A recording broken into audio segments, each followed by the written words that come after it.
Saya ingin melanjutkan ya.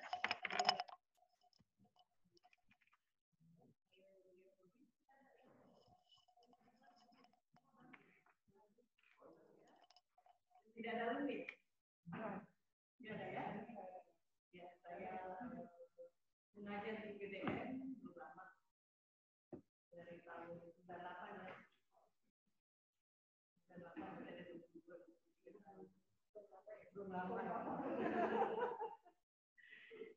Ya, kebetulan tahun lalu di 2019 kemarin saya dosen yang mendapat tugas tambahan menjadi direktur di Politeknik PGRI Jakarta. Dan pagi ini baru wisuda. Saya buru-buru ke sini.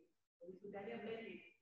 2 orang perwakilan mahasiswa terbaik, lainnya dari menyaksikan.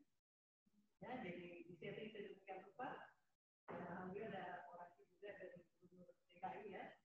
Jadi dan memang bagus sekali deklarasinya bahwa pandemi ini memaksa kita hikmahnya memaksa kita untuk mempercepat perubahan itu. Jadi sebelumnya pertemuan Zoom itu udah lama aplikasinya, tapi kita tidak maksimalkan penggunaan.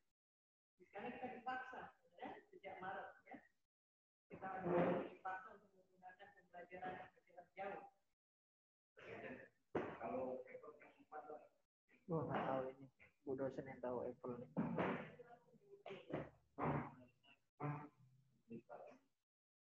Ya, dan pesan dari Gubernur DKI tadi menyampaikan bahwa tidak selalu orang yang bisa melewati tantangan itu adalah orang yang paling mampu, paling pandai, paling cerdas, tapi orang-orang yang paling cepat beradaptasi. Nah, saya misalnya memperhatikan saat saya di Politeknik Alam Jakarta, dosen-dosen muda ini cepat beradaptasi. Ya. Kami menggunakan Microsoft Teams misalnya mengajar, sehingga ada rekaman, gitu kan cepat beradaptasi. Yang senior-senior udah menyerah. Udah saya nggak usah ngajar aja semester ini. Karena ini harus rekaman segala ya kan? Dan aplikasi baru agak repot bagi mereka. Demikian juga staff, ya. Staff juga banyak yang tidak bisa memberikan performa pekerjaan. Karena terkendala sama ini harus bertemu langsung, ya kan? Harus menjabat langsung, digitalisasi dokumen belum terjadi. Tapi, ya, dosen-dosen muda yang sudah terbiasa mengikuti perkembangan itu santai saja, ya. Malah kalau kata kepala BKN, pekerjaan ASN itu sebagian besar masih bisa teratasi, meskipun hanya 20-30% ASN yang bekerja. Jadi pertanyaannya, 70% ASN itu kemana? Ya kan? 70% yang belum menguasai IT, tapi ternyata dengan lagi 20-30% ASN ini yang mampu bekerja, pekerjaan administrasi, pekerjaan pelayanan masih bisa diatasi. Khawatirnya kalau yang 70% ini tidak bisa mengikuti perkembangan, cepatnya perkembangan, khawatirnya apa sih?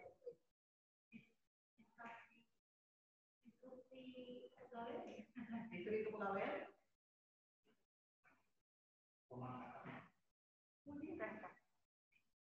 Kepala BKN kan cukup kaget juga sih pada kamu. Ini kalau sering-sering diperdengarkan ke masyarakat, apalagi pihak pemerintah seperti cut off itu ASN. Cukup 50% saja. Jumlah ASN sekarang 4,3 juta ya. Kita lihat, bayangkan kalau diangkat hanya 20-30%. Jadi sejuta maksudnya nanti gajinya dinaikkan itu yang ini kecil ini. Ya, kebetulan tema kita hari ini adalah komunikasi dan Anda sudah bertemu daring ya, dengan beda ya. Nah sebenarnya sih saya sekarang bertemu daring juga, cuma katanya mahasiswanya meskipun daring tetap di kelas, yang penting saya datang di kelas. Ya, karena kalau daring kalian berkumpul di sini, suaranya berdengung. Ya, tapi saya termasuk orang yang merasakan pekerjaan banyak yang bisa terselesaikan meskipun lelarnya double. Ini bisa 2-3 laptop sekaligus, tinggal geser leher sedikit ke pertemuan berikutnya, geser lagi ke pertemuan berikutnya. Lebih efisien. Ya kan? Tadi Anda tidak perlu menunggu sebenarnya. Seandainya kita dari, saya cukup di pejompongan sana, kita bisa bertemu. Ya, tapi tidak apa-apa untuk pertemuan perdana ini ya. Kami kita dulu. Mungkin pertemuan berikutnya kita mulai agar kita tidak terlalu ya. Saya ingin merefresh pertemuan yang sudah teman-teman melihat ya, mempertanyakan saja. Karena perkuliahan kita harus diikuti RPS ya, rencana pembelajaran kita. Pengertian komunikasi pemerintahan sudah ya? Ini sudah di-share RPS-nya. Kemarin langsung tugas oleh kita. Tugas siapa nih? Tugas kelompok. Sistem komunikasi antara pemerintah dan pemerintah pusat dan daerah. Dibagi menjadi kelompok, punya tugas masing-masing, melakukan analisa tentang komunikasi atau komunikasi politik antara pemerintah pusat terkait dengan pemerintah daerah, antara DPR dengan pemerintahan, antara pemerintah daerah dan pemerintah daerah. Konfliknya tapi di berbagai negara, tak hanya Indonesia, ada lingkup Amerika, ada Eropa, ada Asia, ada Afrika gitu. Oke, jadi basically materi-materi saya sudah sampai begini, ekspektasi saya sudah gitu. Ini ada nggak? Sebelum materi ini? Ya belum akhirnya, karena kemudian tergantung pada masing-masing kelompok apakah menggunakan itu sebagai analisa dalam tugas kelompoknya itu. Ya, karena ketika saya bertanya, kalau kami berarti pertemuan ke-8 ya ini.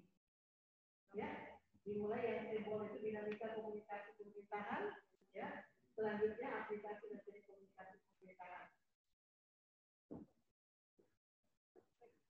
Kalau begitu ini menjadi PR juga bagi saya ya. 6 pertemuan berikutnya. Ya, bagaimana mengcover materi supaya ketika Anda selesai dengan komunikasi pemerintahan ini, Anda kemudian paham outputnya apa yang diharapkan dari Anda, outcome-nya apa. Ya, pastinya kalau kita bicara tentang komunikasi, apa yang kita harapkan dari pembelajaran komunikasi? Mungkin bisa share? Yang kita harapkan ketika saya berkomunikasi dengan Anda,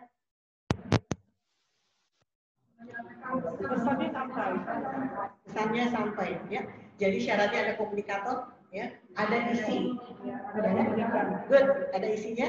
Kemudian apa lagi? Kemudian, oke. Apa lagi kira-kira? Medianya benar sekali, ada alatnya, ya. Sekarang ini alat kita menjadi banyak sekali, ya. Apa lagi?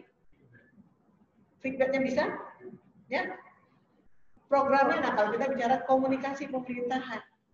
Nah inilah masa di mana kita, Anda yang sedang belajar komunikasi pemerintahan akan banyak sekali bahan materi kalau Anda ingin menulis disertasi tentang komunikasi pemerintahan.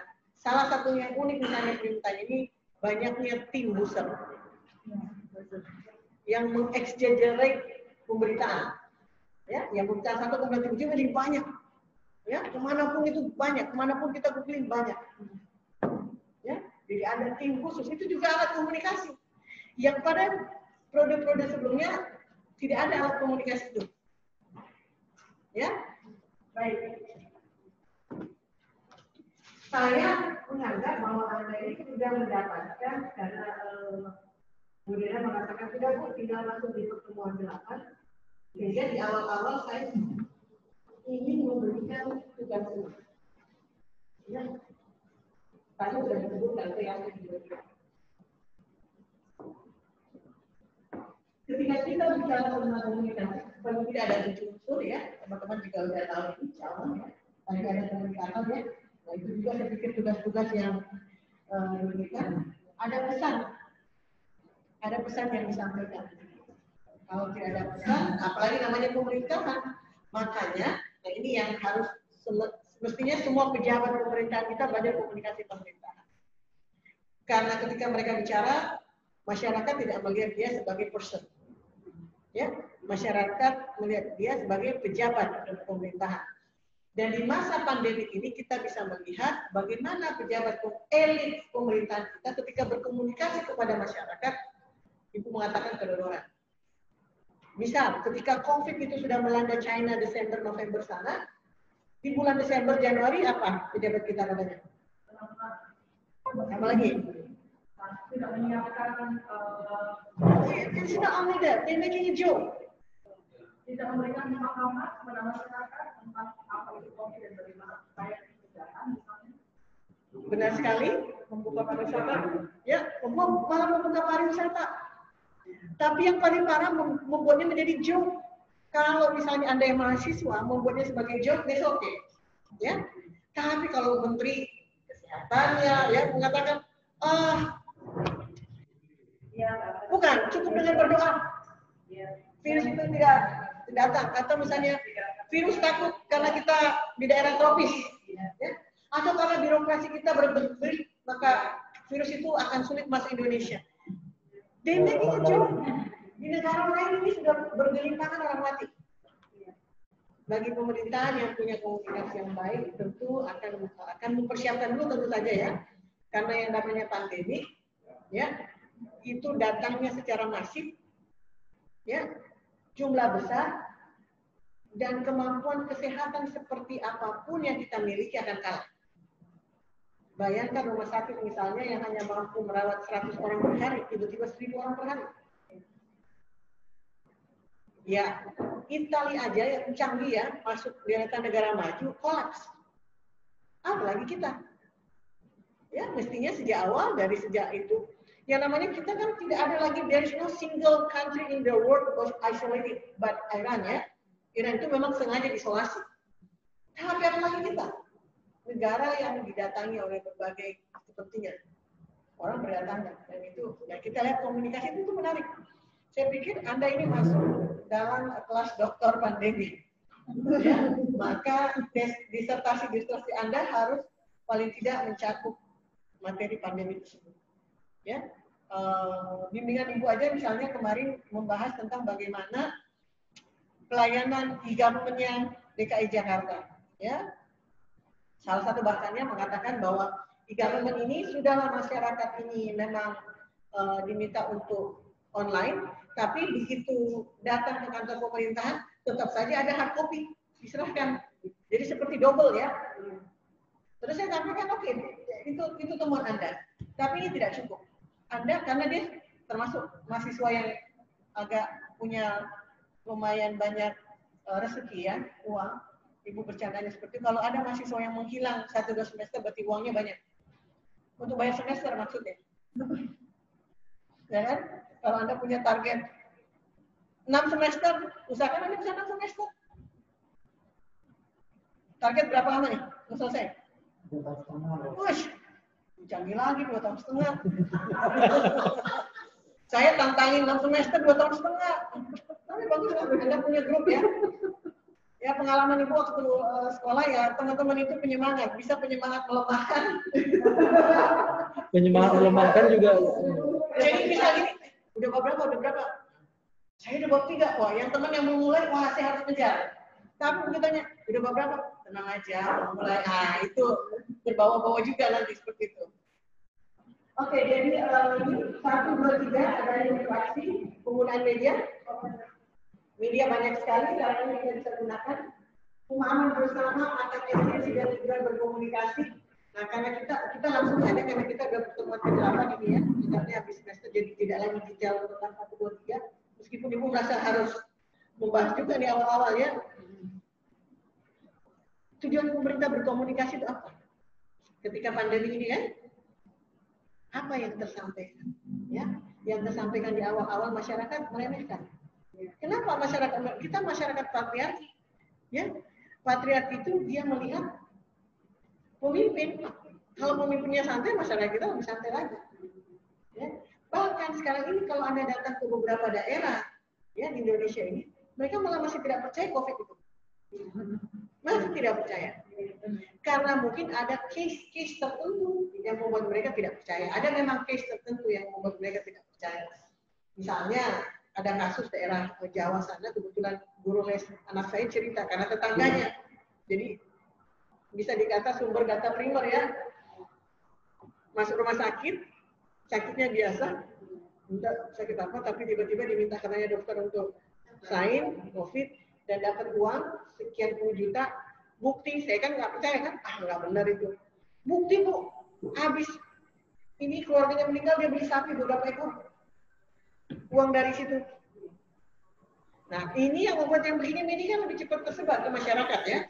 Realitanya bahwa COVID itu benar ada.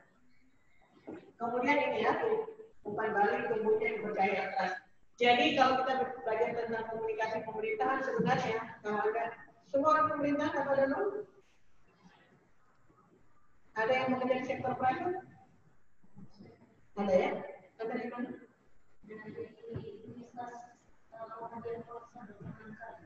Oh di sini juga ya? Oke. Intinya kalau kita di pemerintahan adalah bagaimana program-program pemerintah itu tersampaikan sehingga menimbulkan yang namanya public trust. Apa risikonya sih kalau tidak ada public trust? Tidak percaya. Tidak percaya, tapi apa risikonya? Oh, saya nggak percaya, terus apa? Konflik sosial terjadi. Ya. Apapun kata pemerintah, nggak percaya, konflik sosial terjadi. Ya, nah itu berarti jadi begitu. Saya sedang memberikan banyak kasus ya ketika memberikan pengajaran misalnya gitu. Ada beberapa wilayah daerah kita, hampir semua mungkin ya. Kalau Anda menyampaikan kepada masyarakat satu program, ya, Anda misalnya ini, jangan buang sampah di sungai. Ya, masyarakat itu ini riset kecil-kecilan saya sendiri nih. Masyarakat itu tidak mau percaya. Tidak percaya lalu apa? Terbuang sampah di situ. Nah, bagaimana pemerintah, ya, agent of this government bisa mensosialisasikan bahwa Anda jangan buang sampah di situ dan masyarakat mau believe that, trust that, bahwa itu penting untuk mereka. Riset kecil-kecilan saya dari Jogja, dari Klaten, dari beberapa daerah yang dianggap cukup sukses dengan pemerintah daerahnya, berikan rasa kemanfaatan kepada masyarakat pada setiap program pemerintah itu, maka masyarakat akan mendukung. Jadi kalau masyarakat mengatakan, saya buang sampah, tidak buang sampah sama aja, buang sampah aja. Tapi make a difference.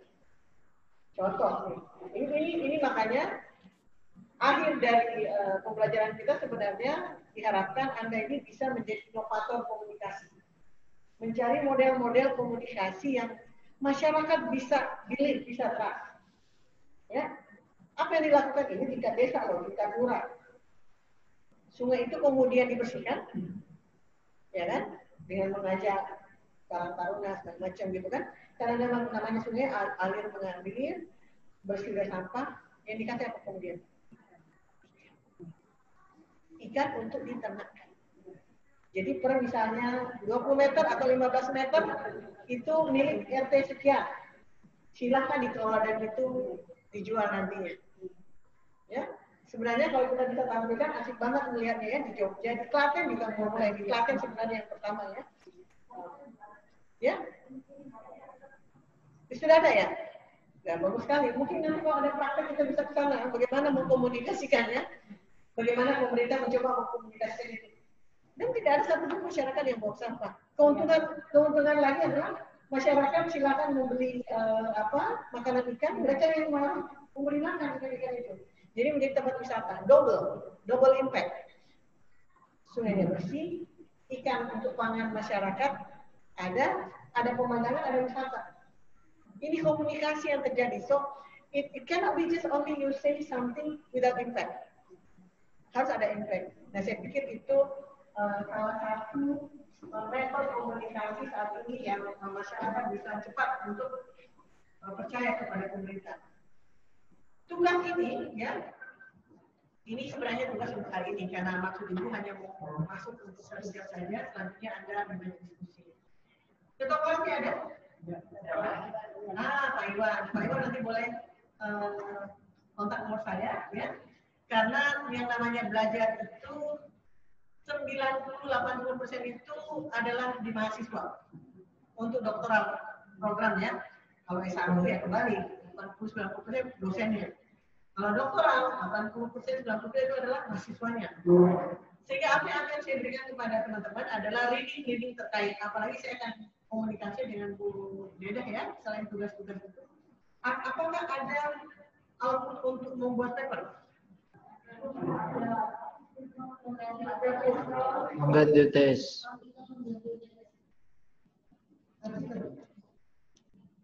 Artikelnya dalam bentuk begitu. Minimal minta. Ya. Iya bagus saja ya, karena Anda juga nanti dituntut untuk menulis ya. Yang paling tidak ini tidak menjadi syarat. Ijazahnya tidak tergantung di kampus nanti. Kalau tidak ada jurnalnya nanti ijazahnya nggak boleh terima. Ya, karena sekarang ini 3 tahun terakhir ini Dikti meminta mahasiswa terutama untuk doktoral tidak jago kandang. Jago kandang itu selesai disertasi cuma perpustakaan. Harus dipublikasi supaya orang bisa baca. Apa sih risetnya? Nah, kalau ini untuk publikasi, tentu teman-teman menulisnya serius, tidak copy paste, tidak ambil punya orang. Kadang mahasiswa canggih waktu cepet banget menulisnya ya seminggu susah kalau ternyata punya orang satu halaman ambil. Nah itu kalau jurnal terakreditasi itu akan dilihat dan langsung dicoret namanya bukan plagiasi. Makanya teman-teman ketika menulis disertasi hati-hati banget di mana sumber-sumber bacaannya ya. Di PDN ini kalau tidak salah itu sekitar 10-15% ya konfirmasi untuk penyiapannya. Oke, nanti saya share ke dokter ya. Soft copy-nya. Saya ingin sedikit ya menampilkan tentang apa goals for government communication. Ya, apa tujuan dari komunikasi pemerintah tersebut. Bisa dibaca.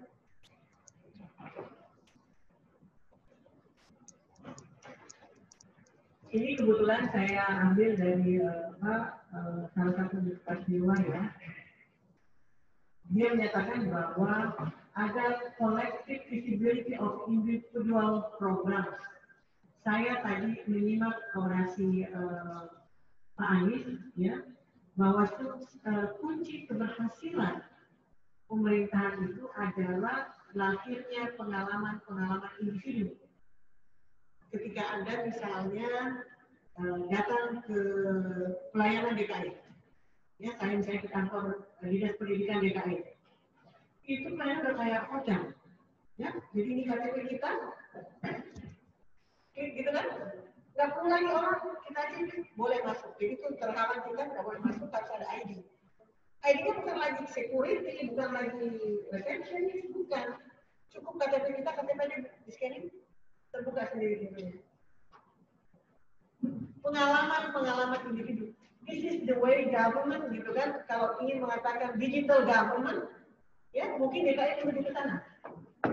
Digital government. Ini cara komunikasinya pada kantor-kantor pelayanan yang disiapkan seperti itu. Nah ini maksudnya collective visibility of individual programs. Ada pengalaman individu, ada program-program individu yang ketika bertemu dengan orang pemerintahan itu dia merasa wah udah berubah nih, udah canggih nih. Sebaliknya, di mahasiswa saya misalnya nulis tentang DPR, 3 tahun kinerja DPR, mencari data saja 3 tahun itu sulit, ya kan? Nah, kelemahan kita adalah menyimpan data. Nah itu juga menunjukkan bahwa DPR tadi belum begitu canggih dalam menyimpan data-data rapatnya misalnya. Sehingga kalau orang mahasiswa S3 kan detail tuh mencari data, ya. Data-data rapatnya misalnya, itu agak sulit, nutulensinya agak sulit. Nah, itu otomatis juga menunjukkan bahwa komunikasi yang disampaikan itu belum maksimal dalam hal digitalisasi. Apalagi goals dari komunikasi pemerintahan itu adalah prioritasnya, harus ditentukan prioritasnya. Ya, saya kemarin tertarik dan itu sudah jadi tulisan riset ya, jadi ketika ada masalah di situ Anda ini sekarang ini lepas kerjaan Anda menjadi mahasiswa, Anda menjadi peneliti, ya sehingga daya kritis Anda lebih tajam. Nanti kalau kembali ke kantor, seperti ini loh realitanya kan gitu. Saya melihat hubungan pusat dan daerah yang tajam sekali perbedaannya dalam penanganan COVID ini. Apa? Anda bisa mencermati nggak? Pemerintah pusat dan pemerintah daerah dalam penanganan COVID pada awal pandemi di sekitar bulan Maret, April. Gimana? Yes, tidak sinkronnya di mana? Dan beberapa kebijakan yang pusatnya A, misalnya daerahnya tidak sama, atau bahkan kebaliknya banget gitu. Oke, lebih detail lagi. Jangan hanya A hanya simbol. Kita tidak kelas nih, silahkan. Gimana? Kalau saya lebih ekstrim lagi, ya. Masing-masing pimpinan daerah menjadi pemerintah masing-masing. Akhirnya antara pusat dan daerah, tidak sinkron. Ya. Bottom line-nya tidak sinkron. Tapi I need detail from you. Anda jadi pemerhati semua nih. Ya kan? Tidak ada yang membatasi Anda untuk tidak memperhatikan apa yang terjadi saat ini, kan? Di mana tidak sinkronnya? Satu misalnya saya buka. Anda mau like dalam kelas santai aja. Ya kan kita sudah belajar. Misal pemerintah pusat want to save economy. Pemerintah daerah want to save life. Sehingga pemerintah daerah cenderung lebih mengatakan kami mau membatasi orang untuk datang ke daerah kami. Ya kan gitu ya? Nah, pemerintah pusat jangan. Bahaya ekonomi nanti. Ya, di situ tidak sinkronnya. Ya, meskipun fakta di beberapa negara, Korea Selatan misalnya dia tidak lockdown, ya, tapi dia tetap survive. New Zealand, negara-negara yang dianggap berhasil ya, New Zealand lockdown, benar, untuk semua. Nah, cuma kita perhatikan lagi, kenapa Korea Selatan berhasil? Itu dengan kecanggihan teknologi. Begitu Anda dari bandara, terdeteksi suhu Anda, di cellphone terdeteksi. Saya punya cellphone, Anda punya cellphone, dan cellphone saya tahu suhu badan Anda berapa. Sehingga begitu suhu badan Anda tidak normal, saya harus begini. Secanggih itu, ya, tracking orangnya itu cepat, ya, termasuk juga tes pada awal-awal ya, sehingga ya kita tidak makan udang, ya, malah di awal-awal kita menginvite wisatawan untuk datang, ya. Oke, komunikasinya clear, fokus on priorities. Prioritasnya pemerintah apa? Ya, mungkin kita bicara tentang pemerintah daerah. Nah, sekarang ini undang-undang pemerintah sekarang sedang di berbagai lini pemerintah sedang berusaha mensosialisasikan namanya undang-undang cipta lapangan kerja. Ya, ada teman-teman yang berusaha, saya sendiri belum baca. 1030-an. Tapi dari beberapa kajian teman-teman itu akan berdampak banyak pada pemerintah daerah. Bahkan ada beberapa yang menyebutkan ini terjadi resentralisasi. Kalau teman-teman misalnya di pemerintah daerah, ya, itu ini masanya juga menarik Anda untuk jadikan tema. Ya, Anda saya tahu sudah menulis proposal pada saat Anda masuk di sini, tapi itu bisa berubah. Ya, bisa early konsultasi dengan pembimbingnya. Karena yang namanya disertasi itu untuk apa mau berdisertasi kalau sudah jawab, sudah lazim ditulis ya. Anda harusnya menulis tema-tema yang masih baru, ya, yang kemudian tujuan pemerintah berkomunikasi itu sebenarnya memaksimalkan. Ini pemerintah memaksimalkan nilai dari uang atau anggaran, ya. Apa contoh kira-kira? Biasanya kita mengenal sektor private lah yang selalu maksimalkan uang. Dan itu yang temuan dari beberapa akademisi di luar negeri menyatakan kenapa negara-negara berkembang seperti menyebutkan seperti Indonesia itu tertinggal jauh dari negara maju karena ada dua hal yang terjadi pada birokrasinya. Yang pertama, kurangnya efisiensi, ya kan? Ini termasuk ini kan saving money ini kan, kurangnya efisiensi. Yang kedua adalah kurangnya inovasi. Ya, selama ini kita bayangkan Anda punya cellphone itu bisa berubah setiap minggu, feature-nya, ya, kapasitasnya, itu sektor private.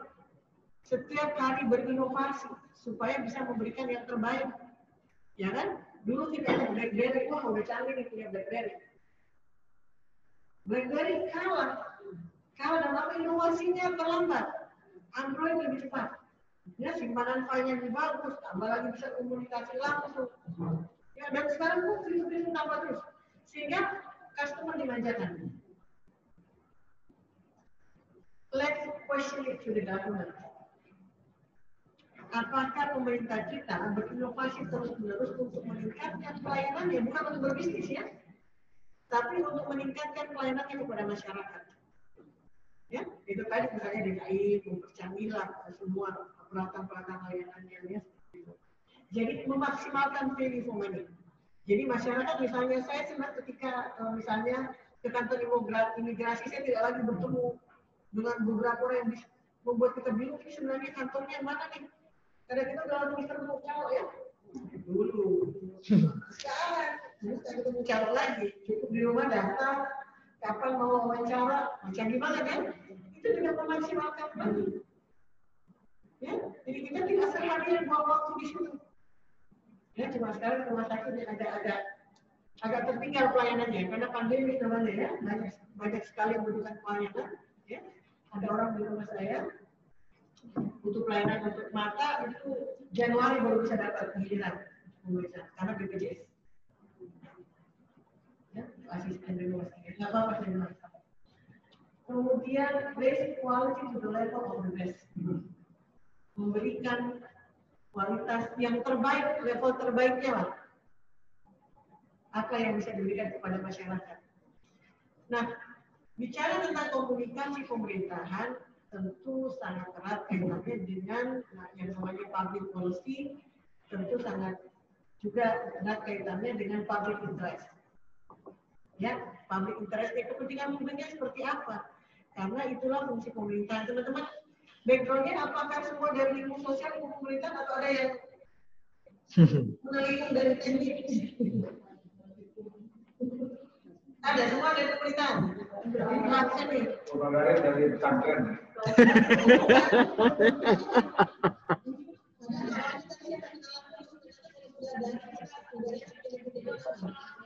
Kenalan Prof. Ya, Abdurrahman. Lagi daring Prof kayaknya. Oh daring ya, oh ada juga yang daring ya. Siap. Oke, sayang sekali yang dari hari ini ibu lagi luring ya. Haji. Ya, Haji di mana sebelumnya? Akuntansi ya. Termasuk belok ya. Belok pemerintahan ya. Bukan belok, nyerong. Daring, Bu, daring. Oh, siap, Bu. Bisa dari sini, Bu. Izin, Prof. Siap, Prof. Bisa banyak juga ya? Banyak, Prof. Oke. Ali Risa yang mana? Oke, tapi ada unmute ya, di unmute, Pak. Ali Risa di mana, Pak? Di Pekalongan, Prof. Oh, Pekalongan. Masya Allah, Pekalongan. Backgroundnya apa, Pak? Saya pemerintahan, Prof. Oh, pemerintahan, oke. Ini Ihdinas Siratal Mustaqim ini ya. Ya, jadi pemerintahan juga gitu kan. Oke, bukan berarti yang bukan Ihdinas Siratal Mustaqim, artinya Anda harus berusaha lebih banyak lagi ya. Kalau yang sudah ikut matrikulasi kan? Sudah, Prof. Untuk menyamakan ya. Baik, ini makan waktu sendiri kalau absen ini ya. Satu-satu. Siapa ini? Alosius. Siap, Mana? Prof. Siap. Daring, Prof. Daring. Orangnya mana nih? Siap. Ini ada layarnya, Prof. Ini kok ada gambar tidak senonoh sih di gambar ini? Nih. Gambar apa ini? Ini virus, Prof. Hah? Masya Allah. Mudah-mudahan teman yang lain tidak lihat tuh ya. Oke. Alorius di mana? Di Kalimantan Tengah, Prof. Kalimantan Tengah. Siap, Prof. Apa kabar Kalimantan Tengah? Baik, Prof. Baik. Berarti kalau ada yang ini semua bawa laptop ya, bisa melihat temannya. Amanah, amanah. Mana amanah? Apa saya salah baca? Amanah Asri. Nggak ada ya? Afi. Ya, Prof. Assalamualaikum, Prof. Waalaikumsalam. Anda di mana nih? Di Pringsewu, Lampung, Prof. Jauh-jauh ya. Ini kalau pada datang semua, ada yang bawa pisang, ada yang bawa Kopi. dari Papua ya. Selamat Pak. Waduh, yang dari Papua aja di kelas katanya nih ya. Iya, Prof. Mereka lagi keasikan daring ini ya. Oke, Api sudah tadi, Bambang? Bambang Surono? Oh, by riset. Riset. Dendi? Riset. Denny?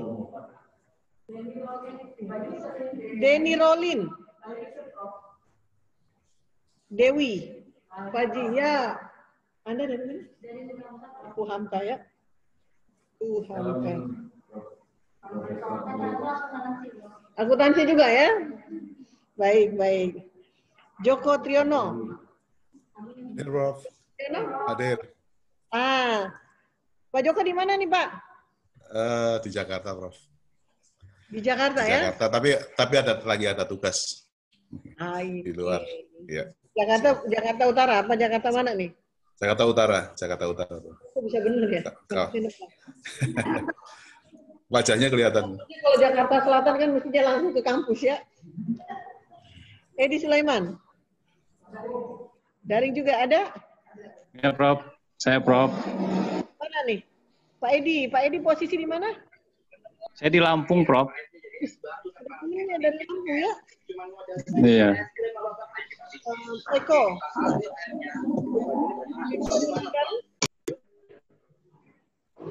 Ya, Pak Eko di mana? Saya sedang tugas di Bogor nih, Prof. Jadi nggak bisa hadir, daring. Oke. Di Selanjutnya teman-teman ini memilih daring apa luring? Ya? Oh, kalau satu ya. Oke. Epi. Ya, Epi dari mana? Depok, nah deket lah ya. Eva Siti. Gitu ya. Perasaan wajahnya familiar di TV apa di mana gitu ya? Hah? Artis ibu kota. Oh gitu ya. Oh ketemu Dilan.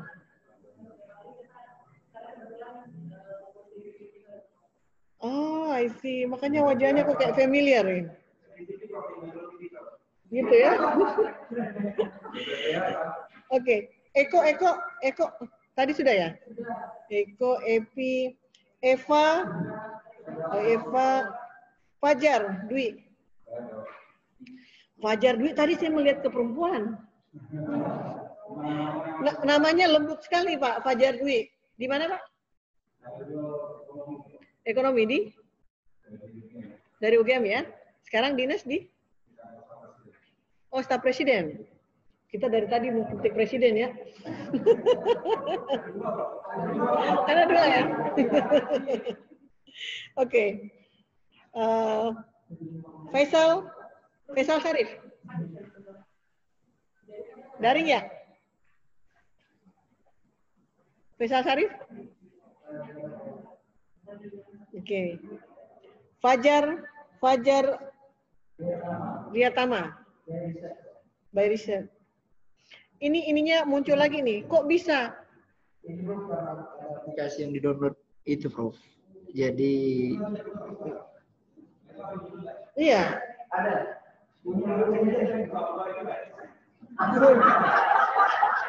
Iya.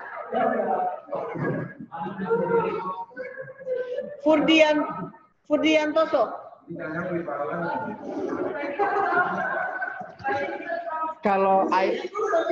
Kalau iPhone harus aplikasi.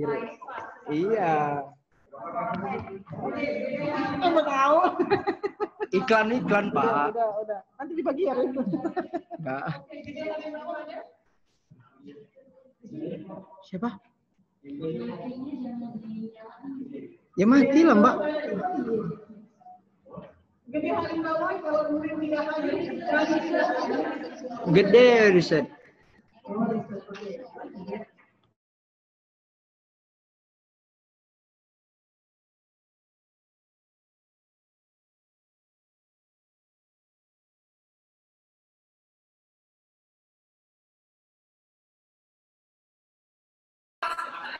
Wah, maaf. Anda di mana?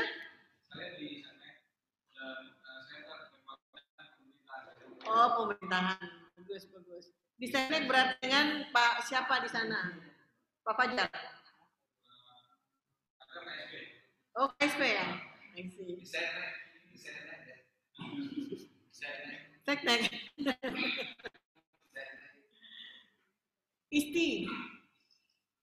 Isti di mana nih? Bu Isti Horiana? Ada daring? Bu Isti ada? Iya, Prof. Assalamualaikum. Bu Isti. Iya. Waalaikumsalam. Wah, ini Kemendagri. Iya. Iya, Prof. Siap terima materi dari Prof. Oke, siap. Dan bisa ketemu. Iya. Iwan Santoso. Maaf kalau saya salah ya, kacamata merasa masih muda di kacamata nggak dibawa. Iwan Santoso ya. Oke, Pak Iwan di mana, Pak? Oke, hukum dan HAM. Wah, siksa juga ya hukum psikologi pemerintah. Nanti kalau Anda mau jadi guru besar harus mencari tema yang kira mencakup 3 semuanya supaya nyambung ya. Latif Lana.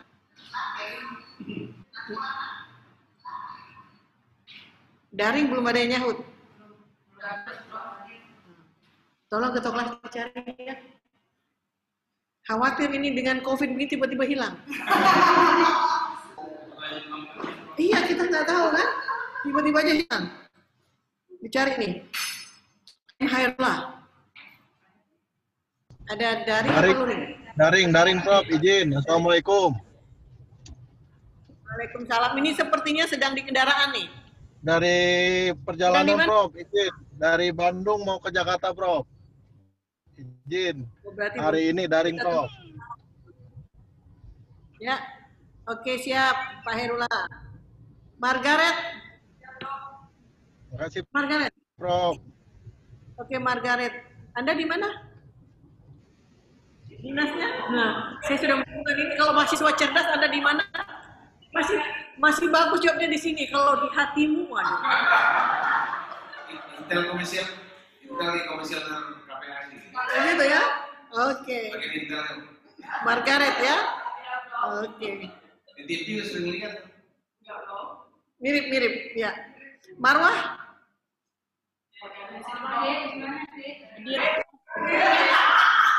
Marwah ada daring ya? Oke, Marwah. Hadir, Prof. Izin, Prof. Marwah dinas di mana? Di Kemendagri, Prof. Di Kemendagri, Prof. Izin. Oh, Kemendagri ya? Ya. Oke. Mia ya? Mia Hoa? Selamat sore, Prof. Mia Hoa mana? Ya, Prof. Oh, Mia Hoa. Anda di Bangka Ya. Tengah? Wih, jauh Iya, Prof. sekali. Siap menerima ilmu, Prof. Dinasnya di mana? Di DPRD, Prof. Oh, DPRD. Oke, siap. Michael? Oke, Pak Michael, Anda dinas di mana? Di Kabupaten Timika. Wih, berarti meninggalkan sana tugas belajar ya? Oh, bolak-balik. Banyak duitnya bolak-balik nih, luar biasa. Baru juga belum, karena penerbangan belum dibuka. Iya. I see. Oke, Muhammad Rizal. Ya, thank you. Muhammad Rizal ada? Muhammad Rizal di mana? Di ruangan ini apa daring nih? Muhammad Rizal. Oh, Disa. Oke, Richard. Muhammad Jumadi. Muhammad Arif. Oke, Arif. Ya. Ini kalau dia nggak masuk PDN, saya tarik ke ST Yalan ini. Administrasi masalahnya. Ya. Oke, good. Masih nggak? Oh, berarti bisa saya cariin banyak mahasiswa saya. Banyak nih, banyak. Nanti yang bawa pengantinnya banyak sekali. Novli. Novli, Anda di mana, Mbak? Di Kemenkumham, anak buahnya Pak Iwan. Oh, begitu ya. Perlu banyak kerjasama nih untuk ini. Serlian.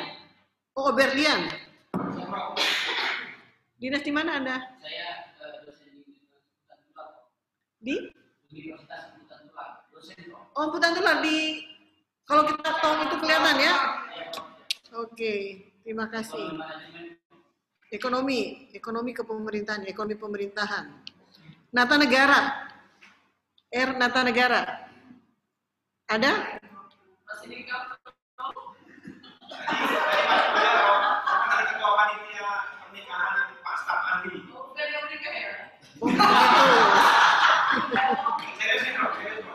Oke.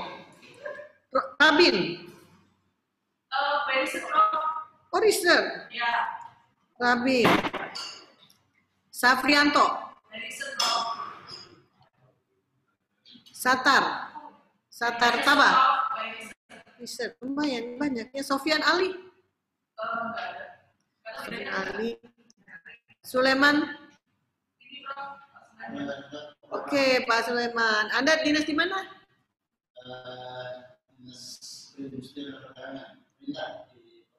Wih, selamat datang Pak. Selamat bergabung di PDN.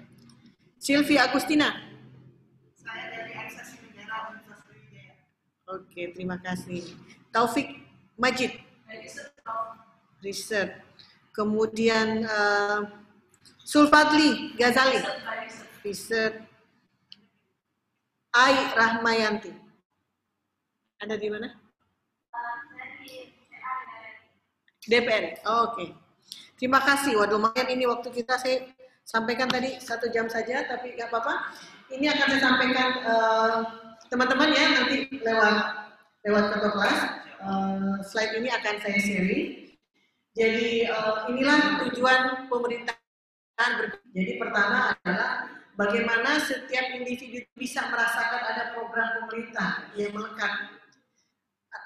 Tiap individu jadi bukan lagi kelompok. Kalau pemerintahan otoriter biasanya kelompok-kelompok saja, mereka tidak sampai memperhatikan ketika individu. Ya, percaya nggak kalau saya mengatakan di negara-negara Skandinavia, ya, negara-negara maju, begitu care-nya mereka dengan penduduknya, sampai ada namanya Menteri Urusan Hati. Iya.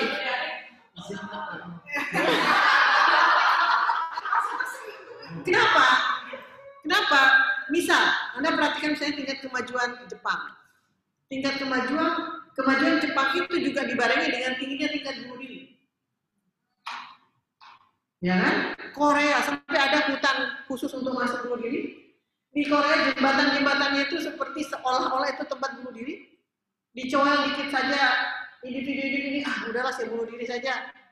Jatuhin dirinya di jembatan, kan gitu ya. Dan banyak negara-negara maju mencapai tingkat stres tinggi, akhirnya mereka berpikir saya bunuh diri. Nah itu makanya di Inggris itu ada yang namanya Menteri Urusan Hati. Ya artinya di instansinya itu menangani bagaimana secara psikologis ya orang per orang. Makanya juga negara-negara sekarang dinilai dari banyaknya kota-kota yang namanya bukan lagi kalau kita kan ukuran kita masih apa namanya IPM itu. Indeks pembangunan manusia apa saja? Indeks pembangunan manusia, kesehatan, apa lagi? Kesehatan, pendidikan. Yes. Kesehatan, pendidikan. Kalau negara berkembang, ukuran kemajuan masyarakatnya masih pada 3 indikator. tingkat ekonomi, tingkat pendidikan, tingkat kesehatan. Tapi pada negara-negara maju itu sudah beyond that. Itu sudah level of happiness. Seberapa bahagia masyarakatnya. And this is how the governments communicate. Ya. Tapi ada negara yang income-nya juga tidak tinggi-tinggi banget, tapi di World Bank, ya, itu dianggap sebagai negara dengan indeks the most happiness people. Anda tahu negara-negara? Ganja.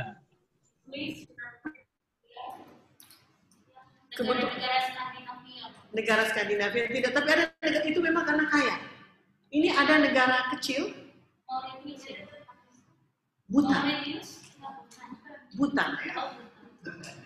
Bhutan. Kebetulan tahun lalu ada sekitar 12-13 orang yang berkunjung ke Indonesia, ya. Itu saya hosting mereka. Saya kalau keluar negeri, kebetulan saya tergabung dalam LOGIN, Local Government Initiative Network. Itu ada 70 negara Asia Pasifik gitu ya. Saya selalu kampanye tentang Indonesia, ya dong. Kalau dalam kelas bolehlah kita kritik karena kita sedang belajar. Kalau luar negeri kita harus mengkampanyekan Indonesia. Come to Indonesia, you learn a lot of things. You learn about decentralization, the failure side, the success side. Kan gitu ya. Nah, kebetulan dia juga rajanya yang kekuasaannya itu menjadi kekuasaan yang bisa dipilih. Jadi rajanya membentuk yang namanya DPR atau parlemen Bhutan ini. Dan mereka ingin belajar di Indonesia. Waktu itu saya bawa ke KPK lah, berkunjung ke partai. Ya. Monarki. Yang menarik adalah meskipun income-nya tidak terlalu tinggi, seperti negara-negara Skandinavian, tapi level of happiness dianggap paling tinggi. Setelah saya tanya-tanya ini warga Bhutan langsung, memang mereka tingkat percaya, tadi trust ya, tingkat percaya kepada rajanya itu tinggi. Sampai anggota parlemen mengatakan, if I would sacrifice myself for my family or my king, I will sacrifice for my king. Orang hanya bisa berkatakan begitu kalau dia merasakan bahwa rajanya benar-benar trustable. Nah, itu gaya komunikasi rajanya. Ya, sampai bisa membuat masyarakatnya bangga. Ya, seperti itu. Nah, ini tadi. Clear focus on priorities, maximize value for money, ya, raise quality of the level of the best. Jadi sebagai pemerintahan harus berusaha mengkomunikasikan, ya, dengan ini kita kondisi, ya, banyak titik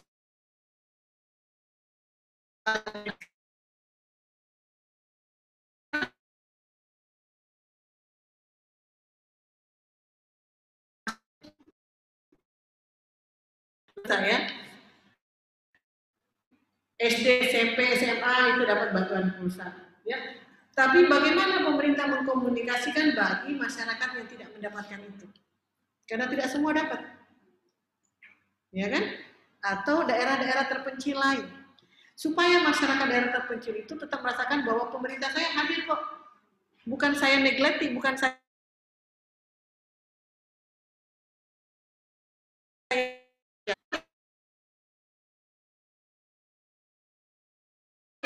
slide-nya ya, saya selesaikan aja sampai slide ini ya, selainnya gambaran. An annual planning process delivering a single comprehensive overview, ya. Bagaimana caranya pemerintah itu menciptakan satu model komunikasi yang aktif? Ya, yang pertama tentu ada priority dan program. Harus ada prioritas dan programnya. Nah, mungkin kalau bicara pemerintah terlalu luas, mungkin nanti dinas-dinas ya, teman-teman ini mungkin biasanya meneliti di dinas-dinasnya atau di mana tempat bekerja. Ya, ada challenge di situ ketika Anda meneliti di tempat Anda bekerja. Challenge-nya adalah jangan sampai Anda membuat laporan dinas. Kenapa laporan dinas? Karena semua Anda menguasai data, tapi Anda lupa untuk menganalisis. Ya, dan cenderung terjadi subjektivitas.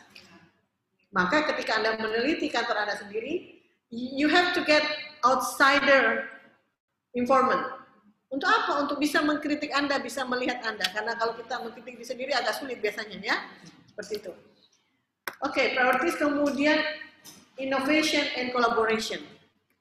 Ini cara mempercepat. comprehensive overview ya. Jadi kita melihat sekarang ini salah satu kendala pemerintah dalam mengkomunikasikan. Ingat saja ada pemberitaan tentang impor ya, impor beras. Bagaimana Menteri Perekonomian dengan Menteri Perdagangan tidak nyambung. Impor tapi gudang penuh. Nah kan kalau di tataran publik melihat gimana sih pemerintah kok tidak komunikasinya tidak connect. Kan gitu ya. Mestinya selesai dulu di tataran mereka. Seperti itu ya. Jadi harus ada collaboration. Kemudian resource planning. Ya. Tadi saya baru bicara dengan salah satu senior profesor administrasi publik, Profesor Mustofa Dijaya. Ya. Rupanya sedang digagas ini para profesor itu lagi bergabung dan ingin mengendorse bahwa pembangunan kita ini harus terarah. Dan agak sulit pembangunan terarah karena garis besar haluan negara sendiri itu sudah tidak ada. Ya. Jadi lepas nanti Jokowi, nanti siapa lagi? Garis haluannya untuk 20 tahun ke depan itu tidak terjaga. We could go everywhere. Kita udah di sini, tiba-tiba nanti ke sini, tiba-tiba ke sini karena tidak ada garis besar haluan negara. Nah, ini maksudnya resort planning. Bagaimana resort-resort kita ini terencana dengan baik. Oke, kita adakan pilkada. Tapi jangan sampai kita pilkada sudah 10 kali, kemudian habis juga bumi kita. Resort planning kita tidak ada, karena penelitian menunjukkan setiap sebelum dan sesudah pilkada, kerusakan alam terjadi.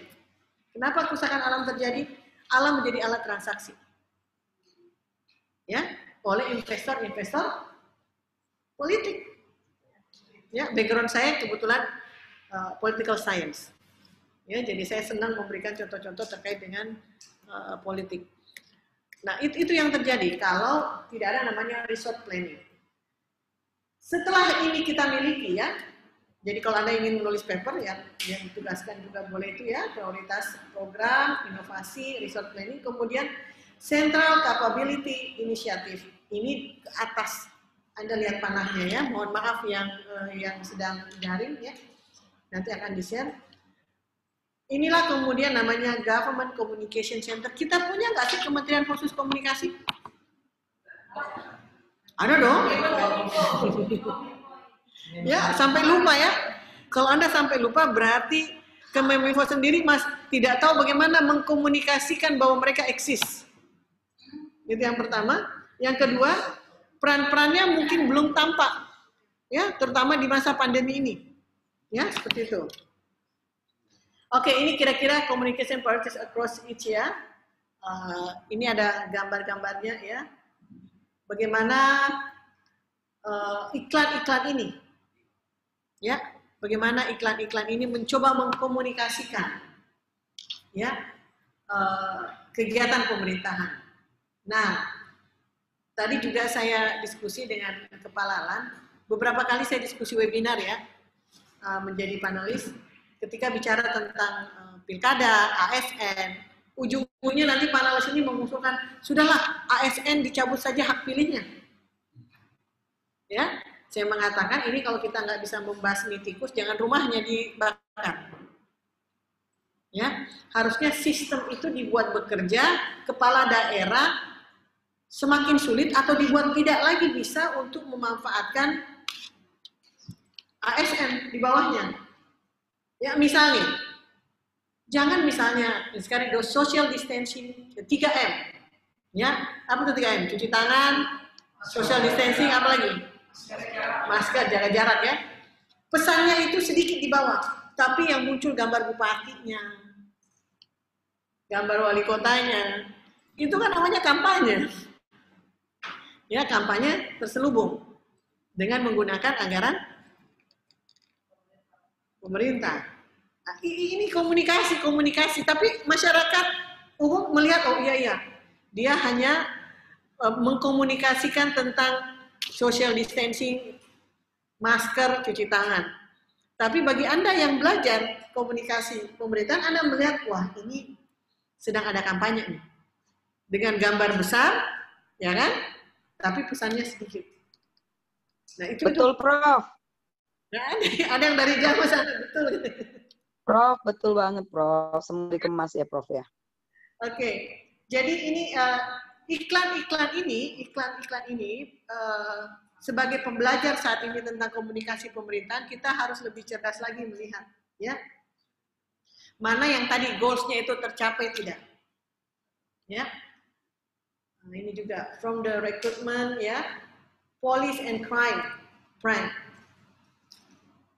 Nah sekarang ini, ya, banyak terjadi misalnya di handphone kita tidak kenal, tiba-tiba banyak WhatsApp masuk, ya, pesan-pesan segala macam, ya, dan itu ya mestinya dari Kominfo juga melindungi kita. Kenapa nomor handphone kita bebas diberikan kepada vendor? Itu bahaya. Nah itu komunikasinya belum sampai ke kepolisian juga. Oke, Ibu ingin menutup, udah aja nih, belum sampai, ya. Ketika sudah ada yang namanya communication center, ya, dan selalu ada, mestinya selalu ada, maka yang dilakukan oleh communication center ini pertama adalah transparansi dan central planning. Harus ada transparansi, yang namanya mengkomunikasikan, ya, harus ada transparansi dalam mengkomunikasikan program pemerintahan. Kemudian new principles, standard, and best practice. Harus ada prinsip-prinsip yang dipegang. Yang prinsip ini berlaku untuk semua, ya. Kemudian continue drive on efficiency effectiveness. Ya, gimana mungkin misalnya pemerintah mengkomunikasikan, ayo kita karena resesi ini ekonomi kita jatuh, masyarakat kita banyak yang mendadak nganggur, ya. Tapi kemudian pemerintah memperlihatkan beberapa rapatnya di hotel-hotel mewah. Menyampaikan itu di hotel. Ini gaya komunikasi loh. Itu tidak menunjukkan keprihatinan. Mestinya menyampaikan itu misalnya pada masyarakat yang sedang mengalami masalah di tempat kumuh misalnya, kan, atau sekolah-sekolah yang sudah roboh ketika bicara tentang pendidikan. Nah, masih banyak sebenarnya pengambil kebijakan kita ini yang ketika mereka belajar komunikasi pemerintahan, mereka bisa melahirkan yang namanya public trust jika mereka memahami itu, ya. Oke, ini slide terakhir, ya. Udah berapa kali saya ngomong slide terakhir? Ya. Prinsip standar dan best practice. Apa yang dimaksud dengan prinsip standar dan best practice dari komunikasi pemerintahan, ya? More integration of own and earned channels. Jadi ada channel-channel yang saling terintegrasi. Ya, misalnya, saya selalu mengatakan kepada teman-teman DPR, bagusnya DPR itu punya channel yang mengkomunikasikan setiap rapat itu langsung nyambung kepada masyarakat. Sehingga masyarakat tidak langsung lihat, kok tiba-tiba ada aturan, kok tiba-tiba ada undang-undang, sejak awal sudah terbroadcasting. Sehingga masyarakat mengikuti. Yang kedua, masyarakat tahu setiap, kalau Anda yang anggota dewannya misalnya, saya tahu anggota dewan A, B, C, D ini ngomongnya apa pada saat rapat. Itu namanya menjalin komunikasi, broadcasting. Ya. Berikutnya adalah more innovation, ya, terutama tentang kesempatan-kesempatan baru yang kita dapatkan dengan digitalisasi. Ya. Di Poltekkes Jalan Jakarta misalnya di pertengahan tahun ini saya meminta teman-teman untuk melahirkan satu program SISTA, sistem satu data. Bayangkan kalau data kita itu setiap kita membutuhkan data mahasiswa misalnya tinggal Google muncul, ya, tapi itu data kantor. Coba Anda melihat di kantor masing-masing apakah data sudah terintegrasi. Sering sekali data tetangga kantor saja, tetangga bidang saja, data sudah tidak bisa diakses. Tiba-tiba salah satunya sakit, hilang juga datanya. Karena ternyata data itu disimpan di laptop pribadi. Ini masalah komunikasi juga. Ya, ada beberapa desa di daerah Jawa ini, di Cirebon pernah, ya, adik-adiknya IPDN itu praktek kerja di sana. Saya sampaikan, apa yang Anda lakukan? Kami belum bisa melakukan apa-apa, Bu. Biasanya kan kalau adik-adik IPDN ini ke desa itu membantu denah desanya, membantu membuat datanya gitu kan. Kenapa nggak bisa melakukan apa-apa? Kepala desa yang tidak terpilih itu lari membawa semua data desa. Gimana? Berarti Kalau saya mengatakan komunikasi dari tingkat asalnya, dari kecamatannya, ya, dari dinasnya, kemudian dari bupatinya tidak sampai ke desa ini. Paling tidak, yang tidak sampai adalah sanksi ketika dia membawa data desa yang bukan data pribadi, itu data dinas. Ya, karena tidak dianggap ringan mungkin, ya, saya bawa aja data, kalau itu sanksinya besar. Data-data kepemilikan tanah warga situ kan ada di situ. Ya, kemudian more partnership and commercial voluntary sectors. Harus banyak kolaborasi. Ya, jadi pemerintah itu harus banyak kolaborasi dalam mensosialisasikan program-programnya. Termasuk di sini voluntary sectors. Saya ada dari tahun lalu kita mengajak Pak Menteri ya, Pak Menteri Hukum ya, untuk bicara di Poltek itu. Waktu itu saya menyampaikan bahwa Pak, mestinya semua kesalahan itu jangan ujung-ujungnya penjara. Penjara kita udah overload. Ya, udah overload, biaya makannya mahal lagi kan? Kenapa tidak ada jenis-jenis kesalahan itu yang cukup dengan voluntary work? Selesai. Yang mana voluntary work-nya misalnya, oke, karena Anda melakukan kesalahan ringan ya, ringan Anda harus bekerja membantu di panti jompo. For free, ya kan? Kemudian bekerja di rumah sakit, semua di dinas-dinas sosial, itu for free selama berapa, tergantung kesalahan. Nah ini maksudnya nih, pemerintah juga bisa men-hire beberapa kolaborasi-kolaborasi dan menimbulkan namanya volunteer. Sama dengan misalnya dulu kita mendengar yang namanya Indonesia Mengajar ya, itu voluntary work. Dan orang kok berani, ini cara mengkomunikasikan nih. Orang kok mau lulusan terbaik, sarjana terbaik di perguruan tinggi secara bangga mereka, senang mereka ke pelosok-pelosok untuk mengajar setahun 2 tahun. Kenapa? Karena mereka tahu setelah saya mendapatkan voluntary work, saya akan mendapatkan prestise. Dan ketika saya melamar kerja, karena ini sudah dikomunikasikan sebelumnya dengan perusahaan-perusahaan ya, tolong orang yang sudah mengabdi di Indonesia Mengajar ini, Anda bisa terima dengan mudah untuk bekerja di perusahaan Anda. Itu komunikasi, itu kolaborasi. Itu bisa dilakukan. Saat ini zamannya pemerintah menjadi engagement provider. Tidak semua pemerintah bisa siapkan, tapi pemerintah bisa menyiapkan, mengkomunikasikan engagement gitu kan.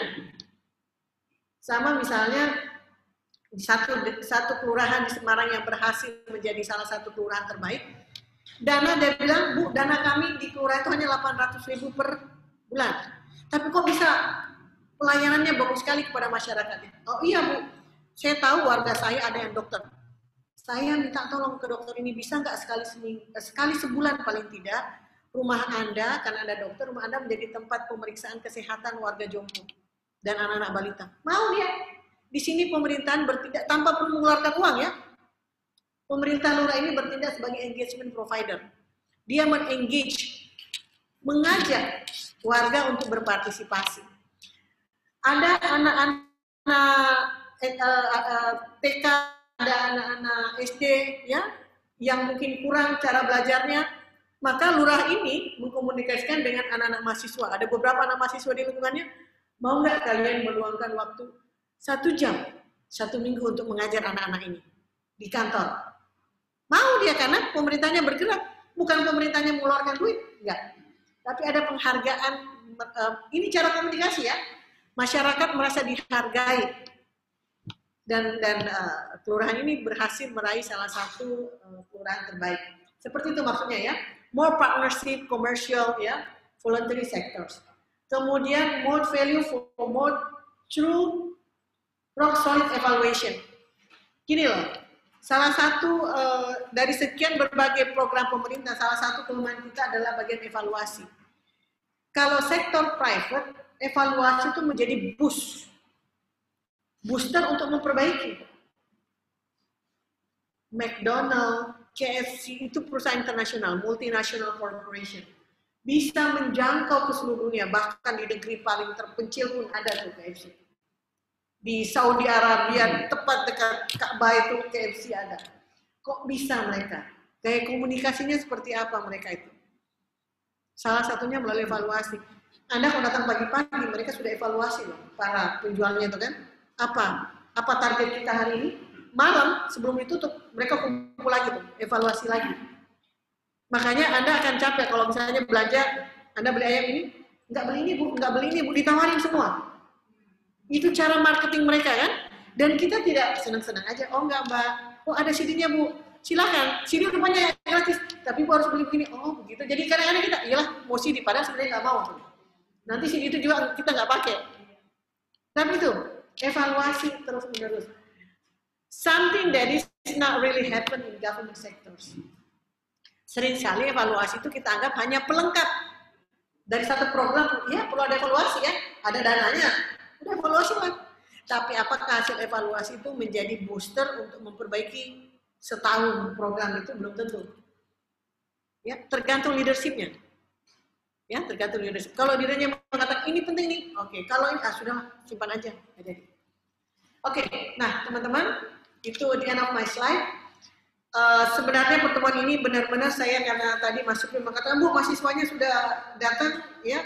Saya akan menyiapkan beberapa bacaan, terutama untuk cover, ya, yang mestinya 1, 2, 3 itu tadi ya. Karena saya pikir yang namanya perkuliahan memang perlu penugasan mandiri, ya. Tapi juga Anda perlu belajar tentang prinsip-prinsip komunikasi pemerintahan itu.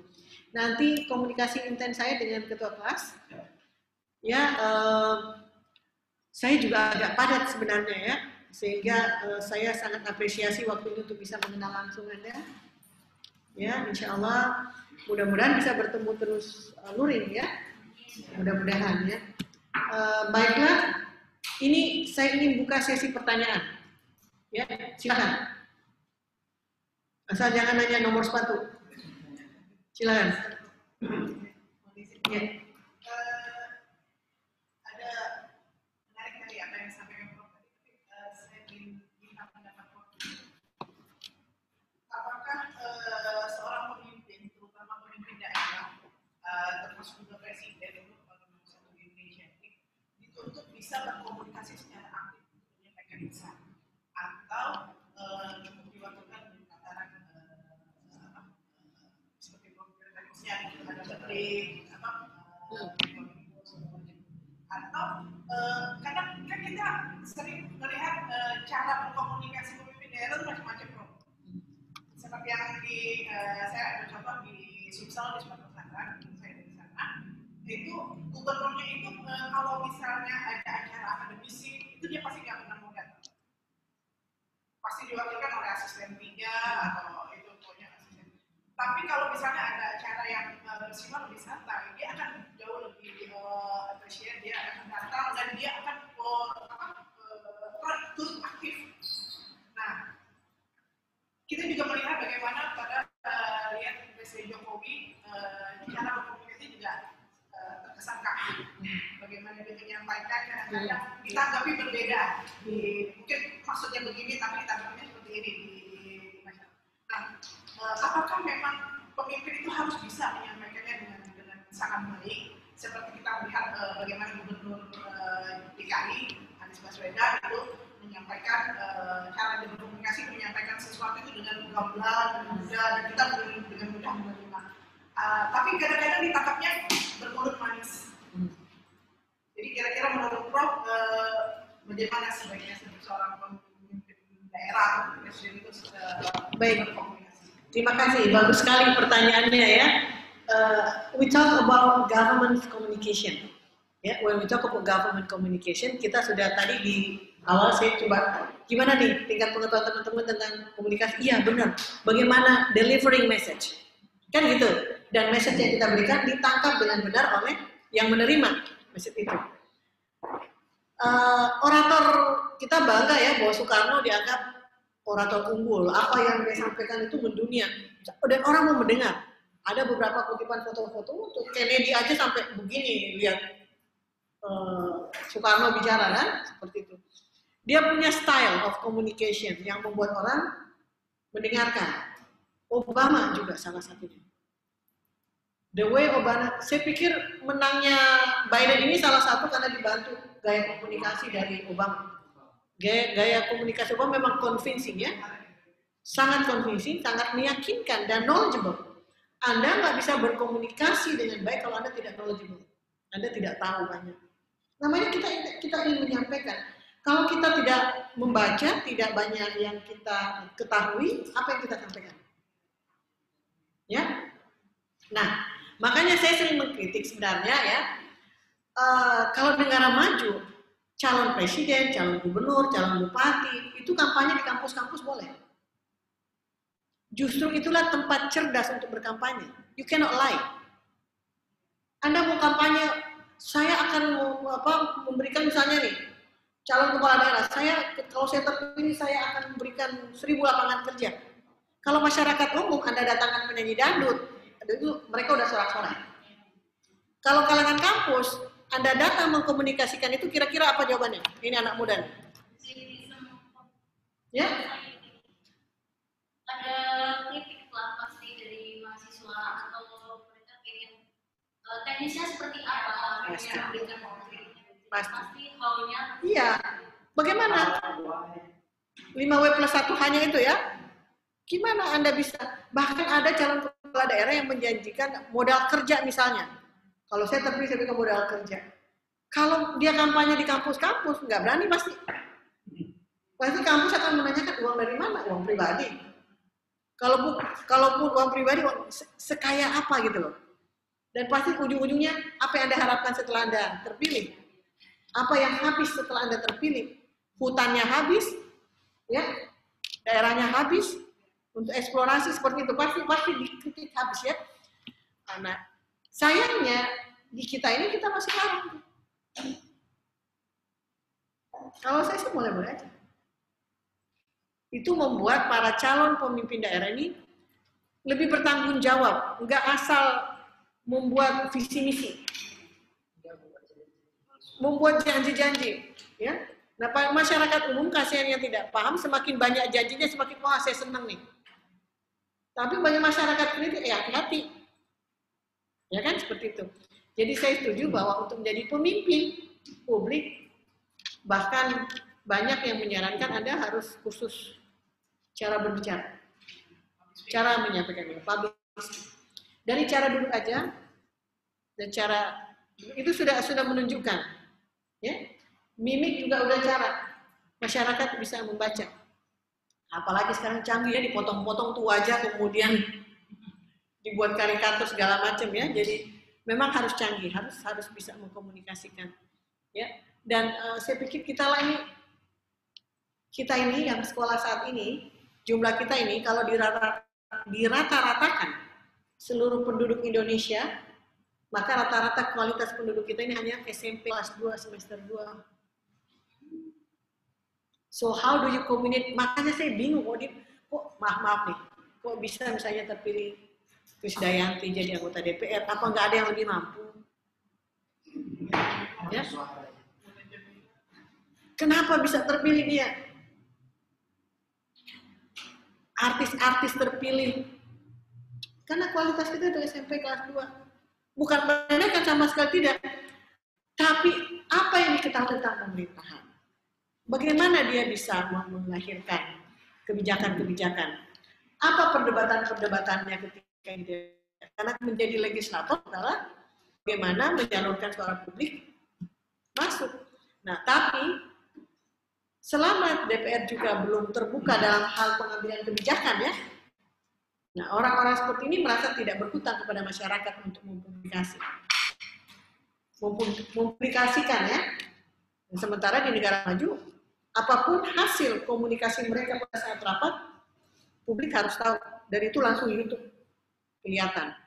Ya, sehingga dampaknya apa? Setiap anggota dewannya itu berhati-hati dalam memutuskan sesuatu, berhati-hati karena ketika kembali ke konstituennya nggak bisa bohong. Saya saksikan loh kemarin kamu pilih A, pilih B gitu kan? Itu cara komunikasi. Oke, baik teman-teman. Itu tadi tugasnya akan saya ketua kelas silahkan. Ini pertemuan pertama kita. Saya terima kasih ya sudah menunggu tadi. Maaf terlambat. Insya Allah kita ada waktu 6 atau 7 kali pertemuan ya. Ya, 6-7 kali pertemuan. Siap-siap saja dengan berbagai tugas bacaan. Karena harus ada yang membedakan antara Anda yang mahasiswa dan bukan. Kalau sama saja Anda mahasiswa dan bukan mahasiswa, ya apa bedanya? Jadi bedanya adalah Anda banyak membaca. Ya, jadi biasa itu banyak membaca. Cuma kalau nanti nulis disertasi, saya sarankan jangan sering-sering sisiran. Takut begitu sisiran berguguran rambutnya. Panas gitu kan. Nah, bagi teman-teman juga yang lagi senang-senangnya sekolah nih, semua materi-materi nanti terutama disertasi karena itu adalah final ya, final karya Anda. Draft disertasi Anda itu jangan disimpan di laptop sendiri.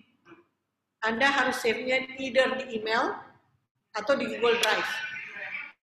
Karena banyak sekali teman-teman stres ketika sudah mau ujian, laptopnya rusak, kena virus. Nah ini tadi hati-hati yang banyak virus nih laptopnya nih.